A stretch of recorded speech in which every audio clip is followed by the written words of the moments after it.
Thank you so much for being here. This is The Go Show, celebrating all things outdoors in this beautiful outdoor playground of the state that we live in. You can find us on social media, facebook.com/The Go Show with Mike Russell, and on Instagram at The Go Show with Mike Russell. Go Outdoors with Mike Russell on YouTube is where you can find the video of this interview right here. I'm very excited about this. Julie Swan from Bear Paw Ranch. This is where we got Boba from, and this is where we will find Jango's successor as well. Julie, veteran-owned business, amazing customer service, some of the best dogs in the business. Thank you so much for being here. Let me start right out of the gates with what in the heck made you think, you know what, I'm going to become a full-time dog breeder? Well, thank you very much for the kind intro. So I was at work, right? I used to work up on the Army post, teaching new soldiers stuff, and one of our coworkers came up to me and he says, I've got to move to Missouri. I have 2 German short hairs and I'm going to go live in an RV and that ain't happening. Do you want my stud dog? And I was like, sure. Little did I know what I was getting into. It was a nightmare. I think that dog pushed me to the brink of dog ownership until I figured out crate training. But once we got it figured out, he was the best dog ever. Right? We took him out for the first time hunting with no training. We limited out in 45 minutes. I mean, he was just spot on. And so I had some other livestock at the time, goats, pigs, that sort of thing. And I started looking at this dog and I was like, gosh, he is just perfect. He is perfect. Like, he's structurally sound. He's so good with my kids. Like, I want to give this to other people. And that's when I started to toss around breeding. So. Wow. Okay. Now, was this self-taught? Did you find somebody that would teach you this kind of thing? No, I was an idiot. I didn't really have a good mentor. I started, I have a background in biology and genetics, and so that had served me well. And I knew enough about the whole birthing process with the livestock. It was all kind of the same with mammals. And then from there, I started, so I contacted his breeder because I needed his papers. And so I got his approval to breed him. And so we got everything organized to make sure he was sound for breeding. And then his breeder did help me find 2 females to start my lines with that were complementary. And so I consider those my 2 maternal lines, and I've bred everything from there. Now, okay, so lineage is a big thing in the breeding world. So obviously it's a really, really big deal. And I wouldn't even know you had to do that, to contact the original breeder and find out if they're, what was the word you used, set for breeding or? Oh, well, I needed to get approval. So the breeder, whoever breeds the dog, controls whether or not the dog has the rights to register any offspring, right? So that's the difference between full and limited registration. Interesting. I don't think many people know that. So that's fascinating to know. Do people do a lot of breeding without knowing that and make the mistake of, oops, I should have gotten approval? How do they do that? I mean, I occasionally get the call like, hey, so they're stuck together. Do you think I can avoid the pregnancy? And usually it's too late. But most of the time people are pretty responsible, and they'll call me when we're picking out the dog. They'll let me know if they plan on breeding or not. Oh, okay. Good to know. I had no idea. So this is a step that we don't know, and we're going to get into a lot of the stuff that we don't know about breeding here in just a moment. Julie Swan's joining us. She's the proprietor of Bear Paw Ranch down south, and I mean down south, where how close to the border are you? Like off my back porch, you can see the Mexican mountains. So pretty much, yeah. Okay, yeah, it was right there. I've been down to the spot. Yeah, we worry about 2- and 4-legged coyotes here. Yeah, exactly. Yeah. Where the rest of the nation, we're not going to get political, but the rest of the nation thinks that coyotes, what are you talking about? Like they're running a 4-legged, running with a baby in them? Yeah, no, yeah. I forget about that. No. But we'll get into that in a little bit. But let's talk about Boba real quick, because I got Boba from you, and I told you, and this is what I love so much about Julie, is that I said I want a birdie dog that's going to be a member of my family, and she said, I got it. I know the mom, dad, this is coming. It's going to happen. And I'm telling you, you knocked the ball out of the park with this dog. He is fantastic. He's got a natural point. He's a good hunting dog. He's enthusiastic. He's eager to please. And he is like family. He's just so chill around the kids and around everybody that comes over. He just always puts his head on your lap and just wants you to pet him. He's fantastic. So how do you know these type of things? How do you know? You look at a stud, you look at a female, and you go, those 2 are a good combo. Yes, absolutely. So of course you always want to look at like health and structure. And so, once you figure out and make sure that they're, if you have a dog that has poor shoulders, don't breed it to another dog that has poor shoulders, the basics. But one thing that I don't think everybody understands is that temperament is like 80 to 90% genetic. And so you can certainly breed temperament. And if you have two family loving parents, you're going to get a family loving series of puppies that come out of them. It's almost inevitable. There was a huge experiment in Germany. I don't know if you if you've heard about it. Well, we know of a lot of experiments that happened in Germany, but as German, we like to forget those kinds of things. Yeah, but yes, go ahead. But I'll just share it real quick because it was fascinating to me when I learned it. And basically, during the whole Nazi Germany experiment stuff, they took these tiny wild fox and they bred them together, right? And then they did no interaction with them. They had automatic feeders and everything. And so the scientists would walk in there and they would walk up to the cage. And the dogs that got aggressive and went to the back of the cage, they would rate them on a scale. Those would be like 4s and 5s on a scale of 1 to 5. Mm-hmm. And the fox that came up to the front and interacted with them would be rated on a scale of 1 to 2 based on how they interacted. And over 20 generations, they only bred 1s to 1s and 5s to 5s. And to support the experiment, 2s through 4 were used for fur. But after 20 generations, all of the 1 breeding pairs would create 1s and 2s only. And all of the 5 breeding pairs would only create 4s and 5s. And so it was a very solid proof of having temperament testing. You're talking about 20 generations. I mean, absolutely. Which could happen actually pretty quick with those animals, but yes. Well, yeah, but at the same time, I mean, it's not like they just did it once and said, "Yep, we've proven our theory." So that's wild. Okay, so you see the dog's temperament. Now we want birdie and we want family. Yes. So if you want, is dad have to be birdie, mom have to be friendly, or can they be intertwined, or how do you work that out? Just visualizing for a litter. Oh yeah. So when you look at the parents, so if both parents are super birdie, then invariably all the puppies are going to be birdie.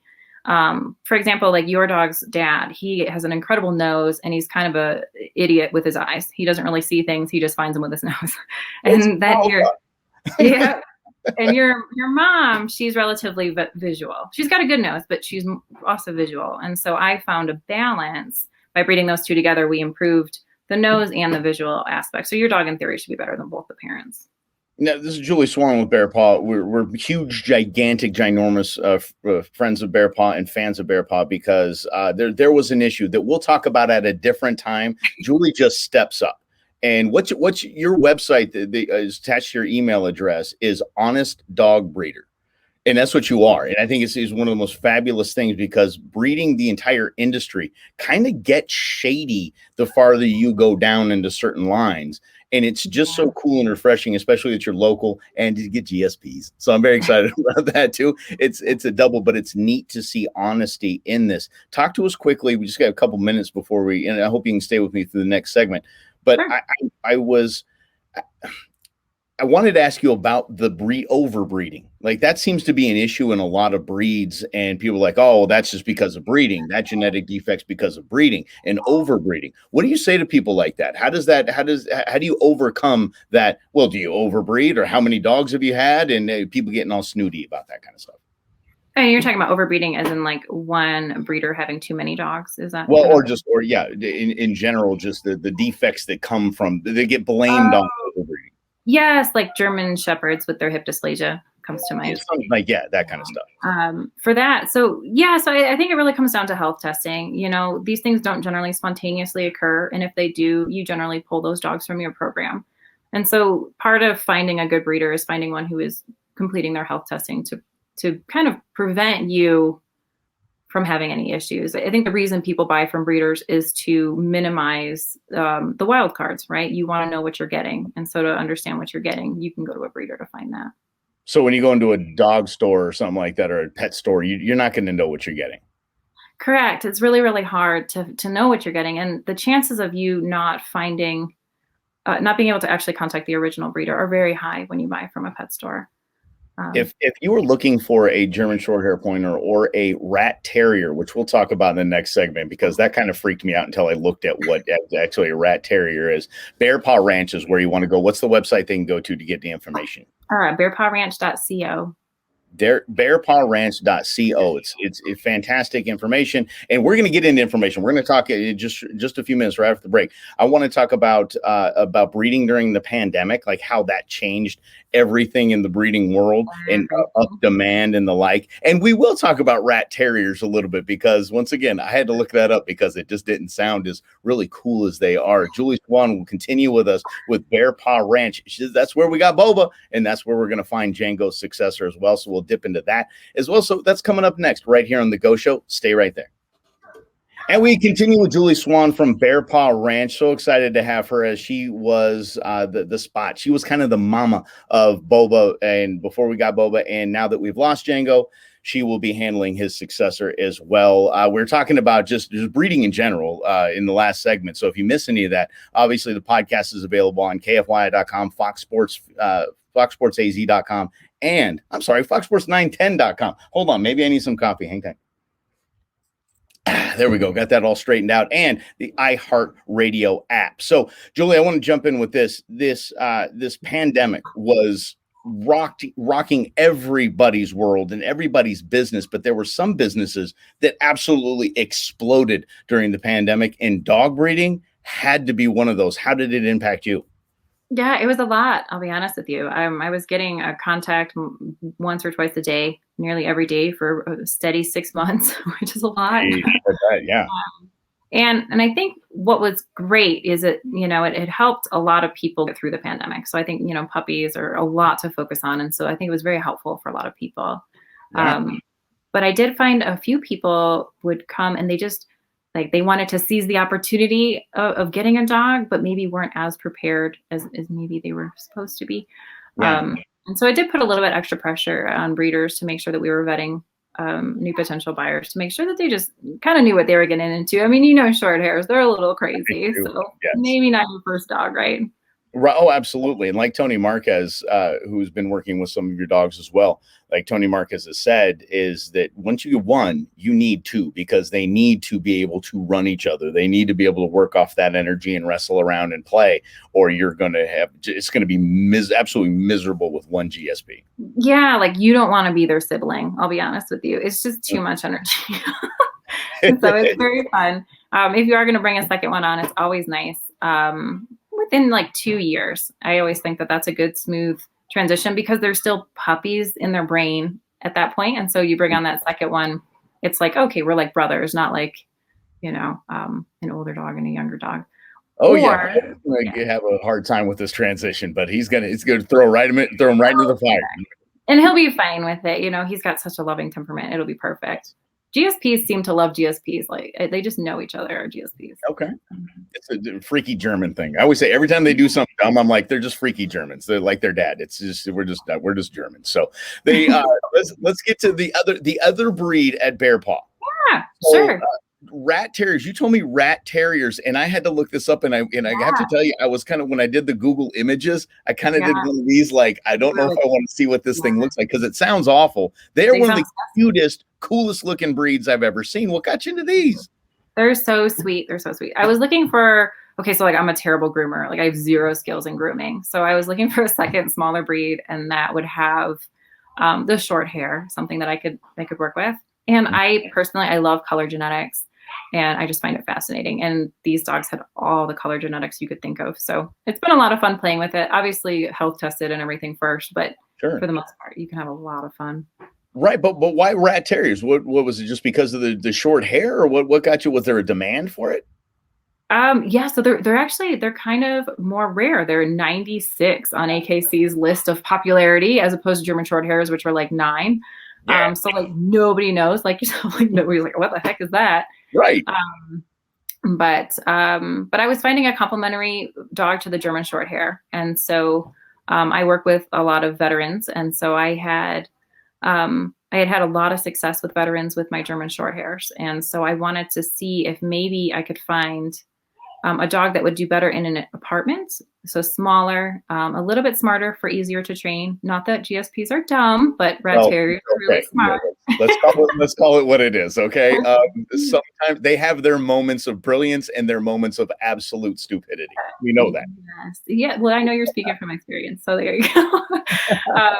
And so I just thought, okay, so what kind of dog would be complementary to the short hairs? And that's where the rat terriers came in. So they are that complementary piece. And so as my secret breeding program, I am working to cross them. And so I have my first one, and she came up, and so her name is Kylie, and she is pretty much everything I was hoping for. So Really? Okay. Oh, wow. yeah. Okay. You do. So how big do rat terriers get? Rat terriers themselves, my female, she's about 15 pounds, and my male is about 20. Although they do come in different sizes. There's toys that are smaller, and I have standards, and then the Decker is the giant line that are like 40 pounds. Okay. But giant, I mean, we're dealing with GSPs. We're in the 50, 60-pound range. So Oh, you're yes. I mean, defining those. So we're in the middle, giant around for 30 pounds.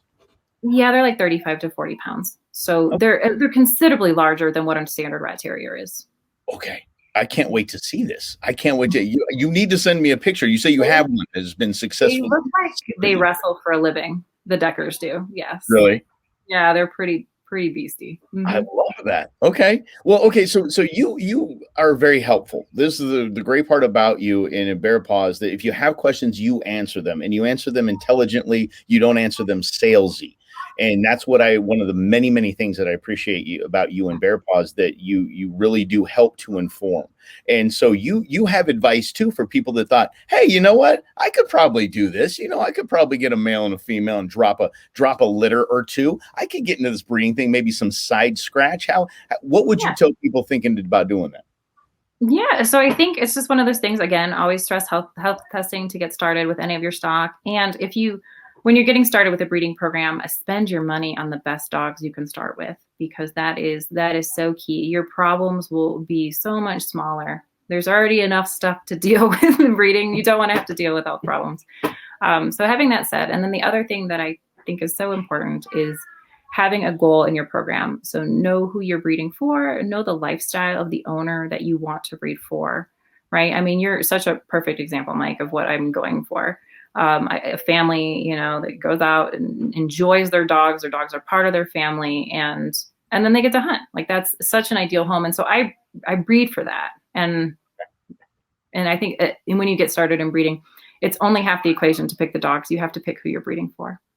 And who you're breeding for are humans, and these hairless apes have a tendency to have their own opinions about the way things should go and the way things should be and how fast things should move and exactly what you should be doing. So dealing with people, I think, is probably an aspect I know for you that was like, oh, I got to learn how to do this noise. Yeah. So it's absolutely, I know a lot of people think, oh, I can get into dog breeding, and then I only have to deal with dogs. I don't have to deal with people. And I'll be honest with you, it is half people. Yeah, right. Yeah. And it's the ugly half. It's the half that talks, and it's the half that talks back and is demanding, right? Come on, be honest. The dogs are pretty standard. After a while, it's the same thing over and over with the dogs. It's fun, but yeah, the people are the wild cards for sure. Yeah. Okay. And I love how political you're being right now, and not saying that, oh yeah, they're a big pain, because we are. Listen, especially the ones that want purebreds and the ones that want them a certain way. We have a tendency to be a pain in the butt. I like to talk like grown-ups on my shows, so we can talk. It's totally okay, because we know our faults, and from the side that doesn't want to breed, doesn't want to go through that hassle, but wants what he wants. I know I can be a complete pain in the butt. Well, yes, not you. No. I was thinking me as in, people. I mean, in theory, I suppose you maybe could be the. Oh, yeah. Mm-hmm. No, what's very interesting is the change. So as my price has gone up over the years in my dogs, it has selected a different style and a different demand for what services are provided. And so I would encourage people who are looking for a puppy to also do your own research and have a mindset that you want to become a team with your breeder, because becoming that team, that's the key. You should be able to call your breeder at any point in time with any questions, and they should be able to help you in some way, shape, or form, whether that's helping you find a trainer or solve a skin issue or something like that. Yeah, and you are educated when it comes to that kind of thing. Is when it's those skin issues or this something's wrong, and you have a tendency to know what to do with the dog. I've become like a poop expert. Like, people text me pictures of poop like all the time. Okay, well, I didn't know we were going there. Here we go. Okay, texting you pictures. To be honest with you, I mean, it's dogs. Thankfully, it's just dogs, right? But yeah, I can pretty much diagnose all forms and shapes, colors, And I think that's been really helpful for my people.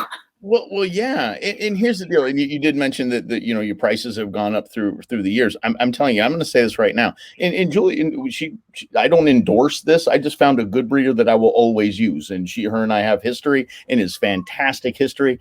And I got to tell you, whatever she charges, just hand it over. You're going to get a good dog. She's done all of the research. She's done all of the background that you don't want to do, and you don't even care to know. She's going to hand you a quality dog. So let's wrap it up real quick. Julie Swan, Bear Paw, where can they get a hold of you? Give me a phone number and a website if you could for everybody, so they can reach out to you.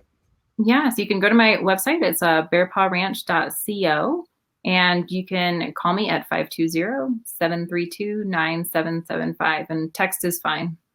And you have will you have pictures of new puppies soon on the site? Definitely check my Instagram for the most recent, which is just Bear Paw Ranch, and that's where I put all the fun little stuff. Yeah. Perfect. Julie Swan, Bear Paw Ranch. I'm telling you, that's the one you want if you want a rat terrier or a GSP.